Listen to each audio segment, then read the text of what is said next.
indivisible, with liberty and justice. Those people coming out. First thing on our agenda is reviewing and approving the warrant articles. Again, this has been something that the town's been addressing in the last couple, I don't know, it seems like months now. Article 1, we're all set.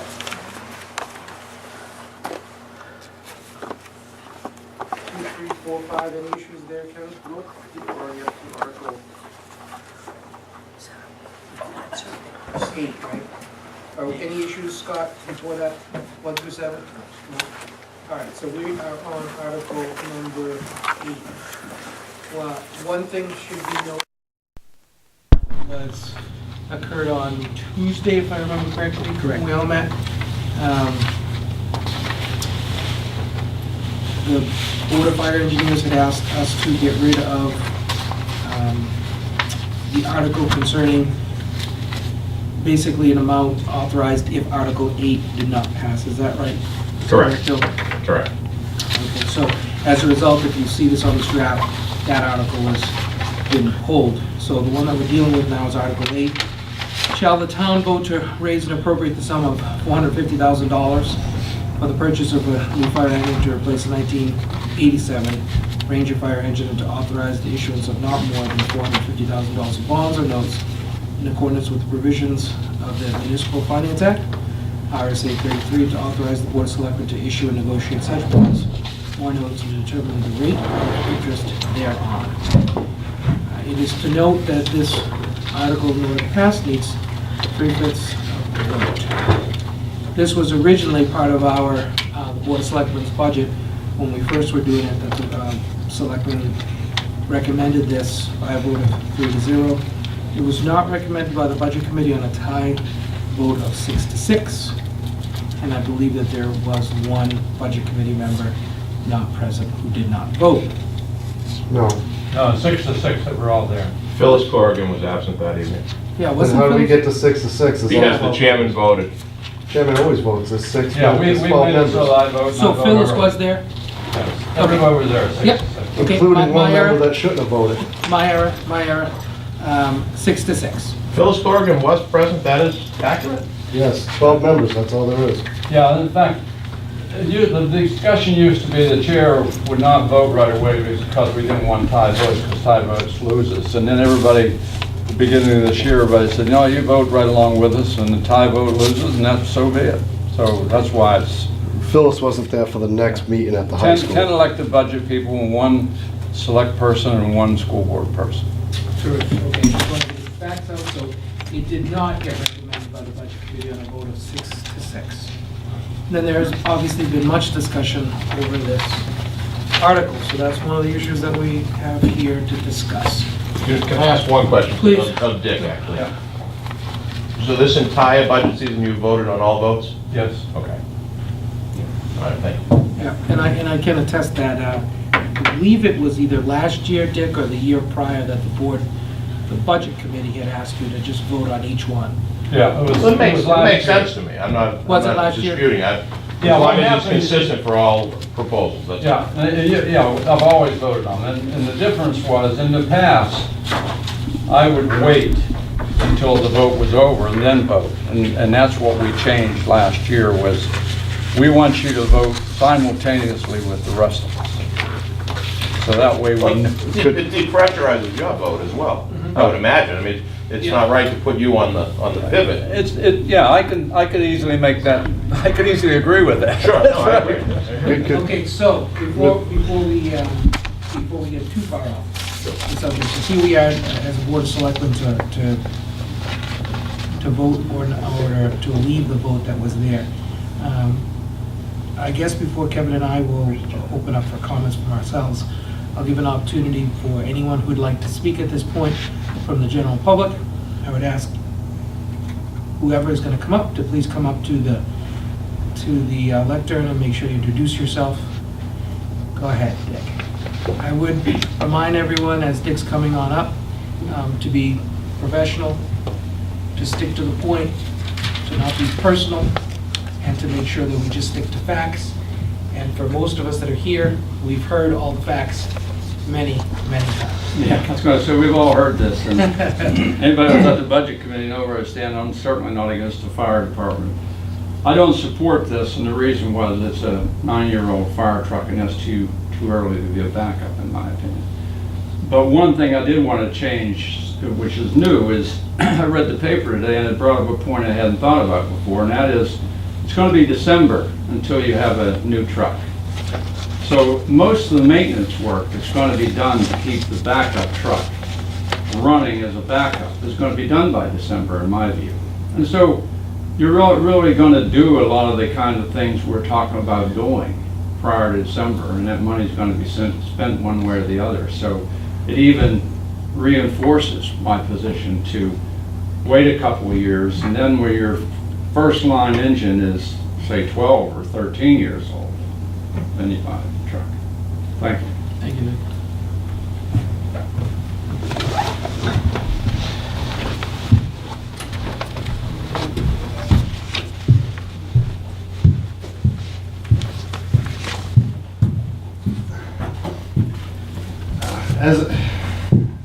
I went into business as a very young man, and I probably wasn't ready when I did. I didn't know everything, but I was smart enough to know that I didn't know anything. And one of the first things I did when I had multiple trucks on the road was I hired people that I knew had been around for a long time. They had worked for my dad, they had worked for my father-in-law. They had been in the industry for 40 years. And when things didn't go right, you know, I wasn't afraid to say, they never offered advice. But if I said, look, Vinny, what the hell am I doing wrong here? I got the best advice. I mean, you can't experience, there's no substitute for experience. I mean, you can read all the trade magazines you want, but somebody that's been there and done that, you know, they offer the best advice. I have nothing to gain by the fire truck buying, but by the town buying a new fire truck or not. In fact, I'm offering my advice and my time, my experience to help the town make a good decision. And with tax rates gone up 93 cents per thousand this year, we know evaluations are gonna drop next year and the tax rate's gonna continue to rise. The economy doesn't seem to be getting any better anytime in sight. It would be irresponsible at this point in time, having a truck that's basically sound, lacking on some maintenance issues. None of these repairs that we're talking about are major breakdown type repairs. Does not make the truck any less reliable. It just been over years, over time, the maintenance has been backed up in such a way that now we need to address and spend some money. And I would argue some of this, the issues that we're addressing, engine 2 is going to need. I know of a few right off the bat, and I didn't spend too much time looking at engine 2. That you know needs some of the same issues. And I would encourage the Board of Fire Engineers and the fire department to enact a strong maintenance management program. I'd be willing to help them set it up. But as far as my advice to the Board of Fire Engineers, the Board of Selectmen right now, the two of you, I guess, is fiscally right now, it's, if we spent 50 grand right now to fix this truck, and I'm embellishing on that number, I dispute that number as well. Which we have to keep the truck on the road for another year anyhow. I don't think anybody's arguing that. You know, even if we only got 3 years, I'm hoping to get 5 years out of that. At $51,000 a year, at 3 years, we just made $100,000 for the town. And we possibly put this off to better economic times. It'd be irresponsible to do anything else. Thank you. Thank you, Mr. Leandro. Anyone else that from the general public that would like to speak?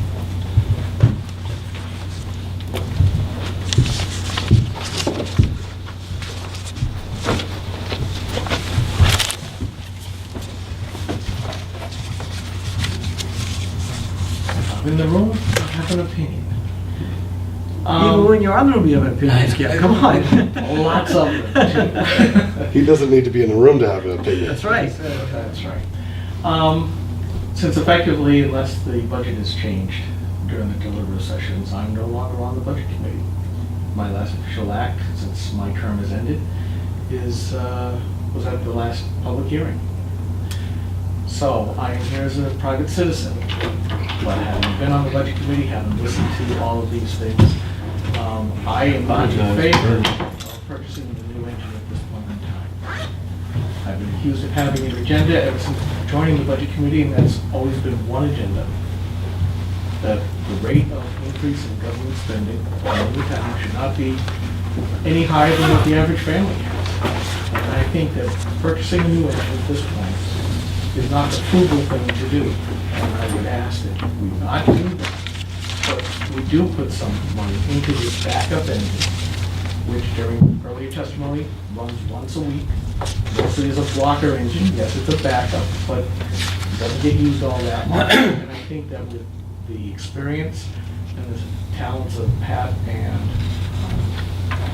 Kevin, I've been persuaded that, yeah, if you put the maintenance money into it, it will last a little bit longer. And I think the town of Guilford could take a little bit of a rest from continually bonding for new things. Yes, it disrupts the normal schedule, but these are not normal times either. So I'm hoping that you guys are going to take that into effect and watch out for taxpayers financially. And I know that arguments can be made on the other side for the safety, but I think right now in these times, go for frugalness. Thank you. Now the chairman's here, I'll allow the chairman to continue. Does he have to do the pledge of allegiance? Did you do it already? Yeah. Oh. I don't know where you are, so why don't you take over for a second, then I'll Would catch the up. next person who would like to speak, please come up.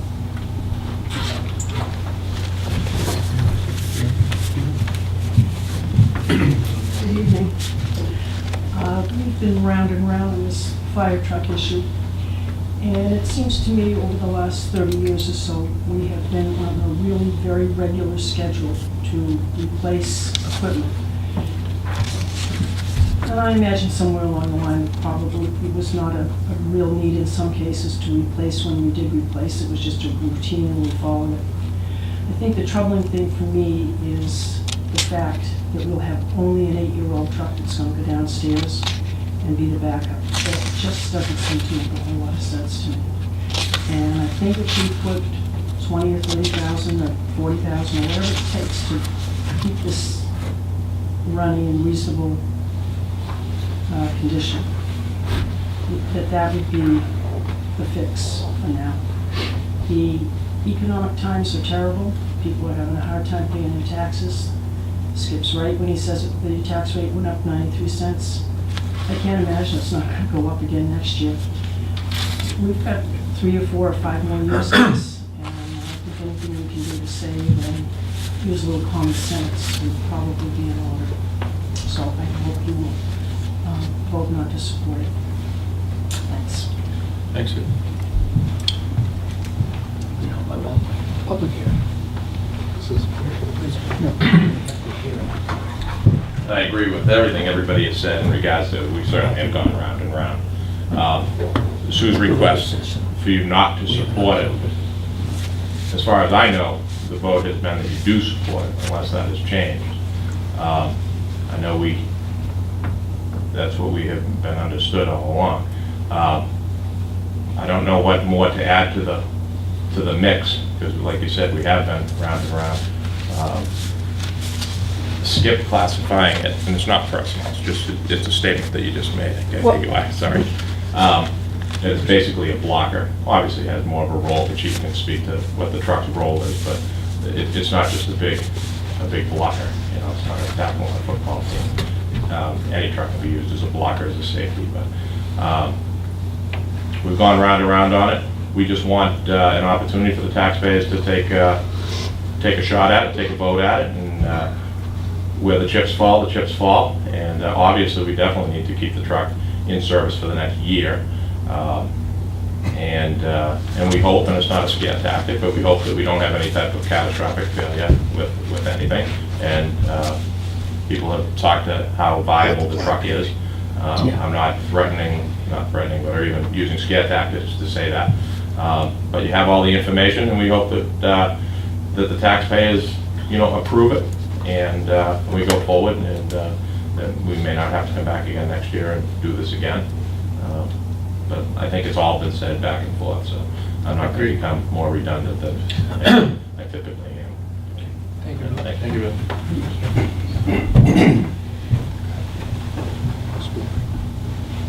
Is there anybody else from the general public that would like to speak before we hear from the selectmen?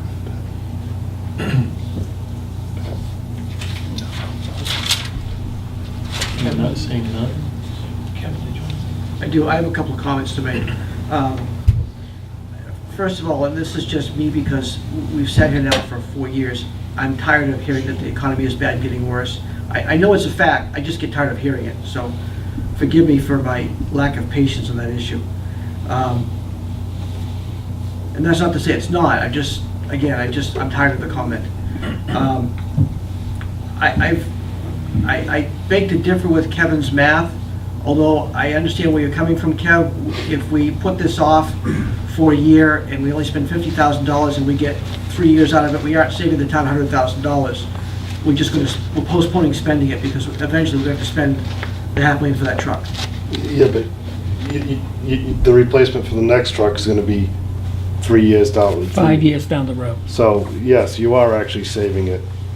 No, you're not, because eventually you're going to spend $500,000 for fire truck, whether you spend it in year 2013 or in year 2018. All you're doing is you're postponing the inevitable. Yeah, but you're getting more years out of the truck, you're getting more use out of it. Not, I understand. So, yes, you are That up being 100 grand. said,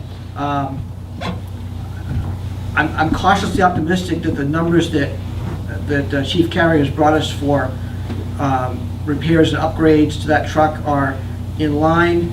I agree with Sue that I just have a hard time with E2 going to be a spare unit when she's only 8 to 10 years old.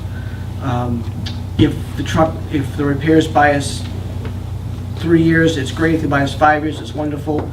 So at this time, when we make a motion, I'm not going to support the article. I guess my whole thing is, I could argue both ways very easily and probably be fairly convincing both ways. It's such a conundrum, if you want to put it in those terms. My big thing is I'd like the people to vote on it. The question in my mind is whether I want to recommend it or not recommend it. I wish we could just put it out to the voters and let them make a decision whether they want to spend the money. It's coming out of their pocket. My pocket's just one of 7,000 in winter, 7,400. So that's my whole concept is I can't make a decision, but I want the people of Guilford to make a decision.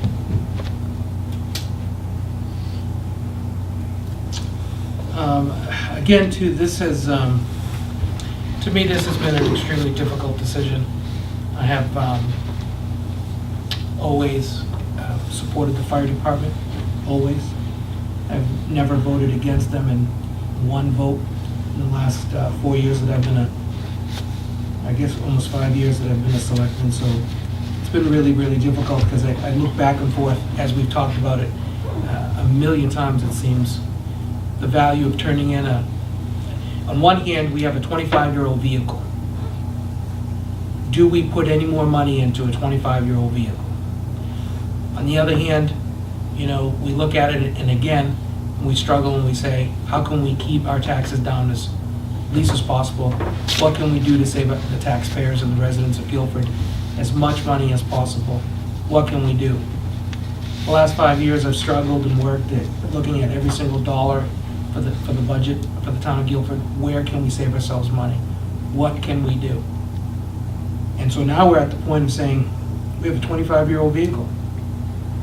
Do we put 10% of the value of a brand new truck into a used vehicle? Or do we take the chance? Because that's what it's going to come down to. That if we put $20,000, $30,000, $40,000, $50,000 into a 25-year-old vehicle, as Kevin said, as other people have said, hopefully we'll get 2, 3, 4, 5 years out of it.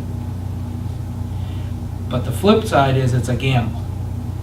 because a year from now, we've just put in whatever that dollar amount may be, 20, 30, 40,000, $50,000 into it, and God forbid, there is a catastrophic event to the fire engine.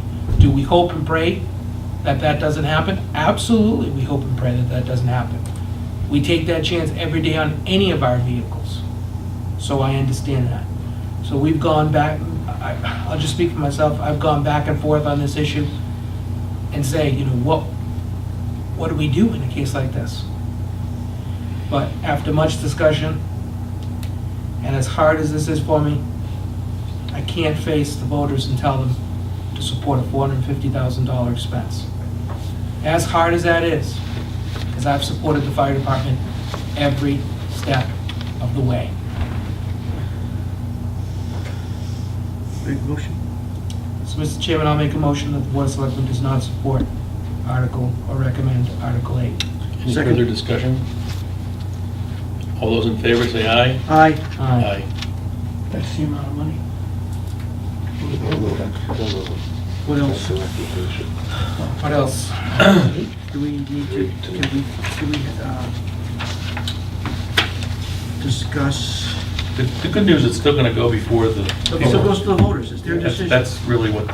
My only question is, and I understand what everybody's saying in the room, and I agree with your statement, John, too. You probably could argue on both sides and be fairly convincing on both ends. I truly, and it is certainly nothing personal. My question is more of a procedural thing. If you had a vote earlier to recommend the purchase of this truck, and you... Which we did. Which you did, and it was unanimous, and you were behind it. When you made that decision, was it because you didn't have enough information at that time? Because it seems like now it seems like almost like a second guessing, which if more additional information comes in, you may come up, when you obviously have made a different decision. How does that take place? There was a bunch of different information coming in, especially from Andrew and Sure. For those me, guys, and the budget committee in general. for me, it's a reflection of the information we have. Okay. And when we had it, we had a short amount of one side of it, and all of a sudden the other side came out, and that created more reflection of the whole concept and the whole economy and all that kind of stuff, in my mind. Sure. I think we all support the fire department. Oh, no, there's no doubt, nobody doubts any of that. Okay, good. But thank you. We do too, and on Oh, we our do, side. I realize it, there's love in the room. I feel it. Love it, Bill. Is there anything before we get to Article 25, Scott, that we need to review that we haven't already done? Do we need to take a formal vote on Article 24, Scott? Yes, you should. Yeah. You want to do Article 24 first, Gus? Oh, yeah, okay. This is a new one that came before us. Shall the town vote to adopt the provisions of RSA 398 relative to the licensing of pawn brokers? A majority vote will be required for this article to pass. I don't have all the articles. I'll make a motion that the board recommends this article as written. Second? Any further discussion? It's not recommended. Any thoughts of why you want to do that? Oh, okay. It was requested as police chief. Okay, that we want To support. pawn broker. We want to license them. Okay. Any further discussion? All those in favor say aye. Aye. Mr. Chairman, I do want to, look at Article 25 again. Again, this is, if I may, Dick, as the chairman of the Budget Committee, I'd ask you for some wisdom here in this question. This article came forth from a private citizen about asking the Budget Committee to be responsible for determining the default budget of the town of Guilford's budget. I can give you what has bothered the budget committee for a long time. And it's town, it's probably more school than town, but the concern has been, especially in the time frame where the town has had a flat budget for the last couple of years, and the school did, other than last year, for the last few years.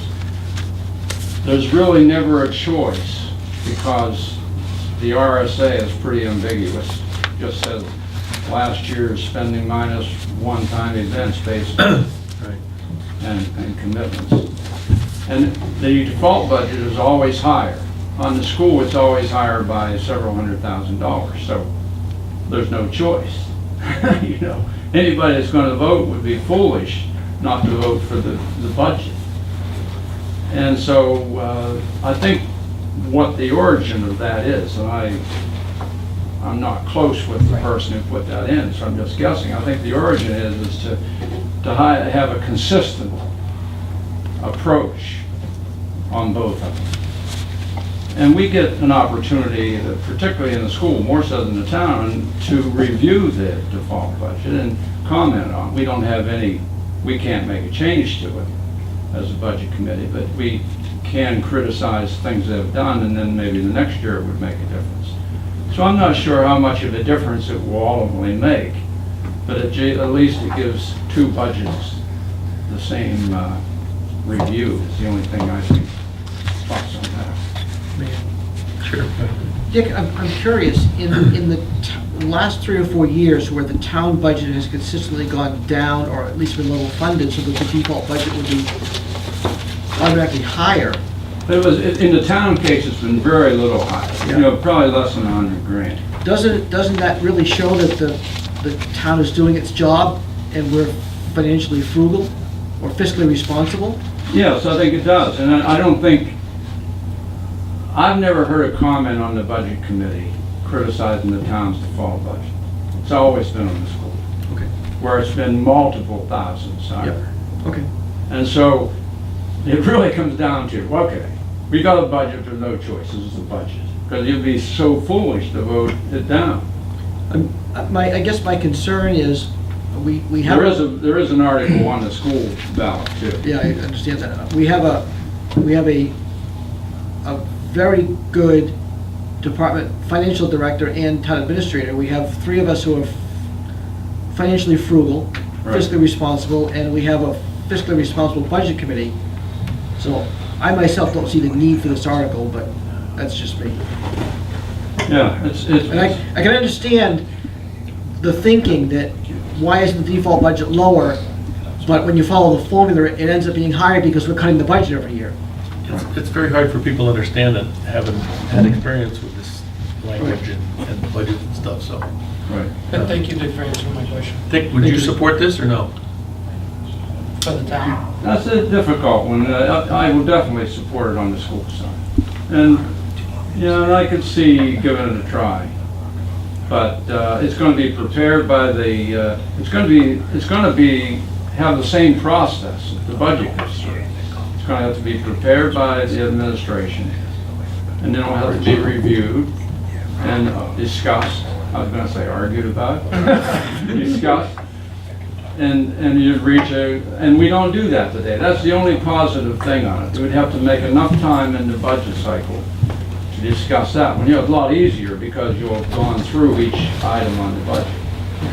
So in that point of view, I probably would support it. Thank you. Can you give us any direction from the RSAs as a reminder of what we've talked about for a while? The provisions of 4014B to delegate termination to the budget, municipal budget committee. It's more or less a transfer of power from the Board of Selectmen, who currently have the That responsibility. responsibility to do it, to the Budget Committee.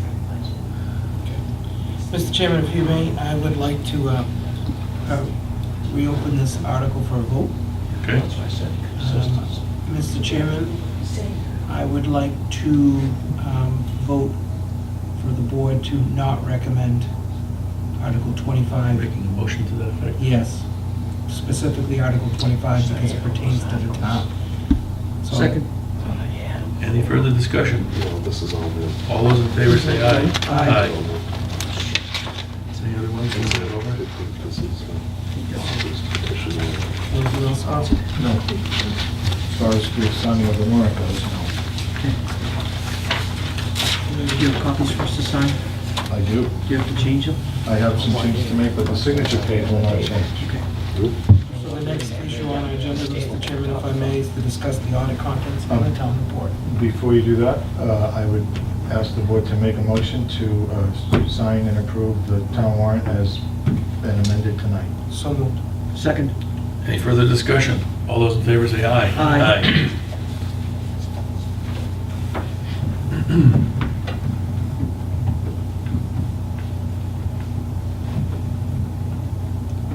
Do you want my pen, Gus? Is that what you're waiting Pass for? it.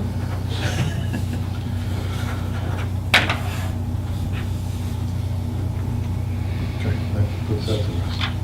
Finally. Perhaps you can give us an update on the audit thing?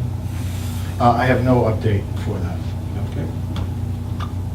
And also, I have no legal opinion relative to the written authorization policy and live entertainment license. Okay, so Is there any other business, Mr. Chairman? I am looking for the board to make a motion to approve and sign the default budget. So moved. I thought we did it the other day. Well, you signed it, but you didn't make the motion. Oh, okay. So moved. Second. all those in favor say aye. Aye. Now we have something to fall back on in the minutes as to why you did it. Why we did it. Especially since we're now responsible. Anything else, Mr. Chairman? Mr. Town Administrator? For the purposes of what we need to do on Monday, we are good. Mr. Chairman, I make a motion, we adjourn. Second. Any further discussion? All those in favor say aye. Aye. I apologize for being late. Thanks a lot.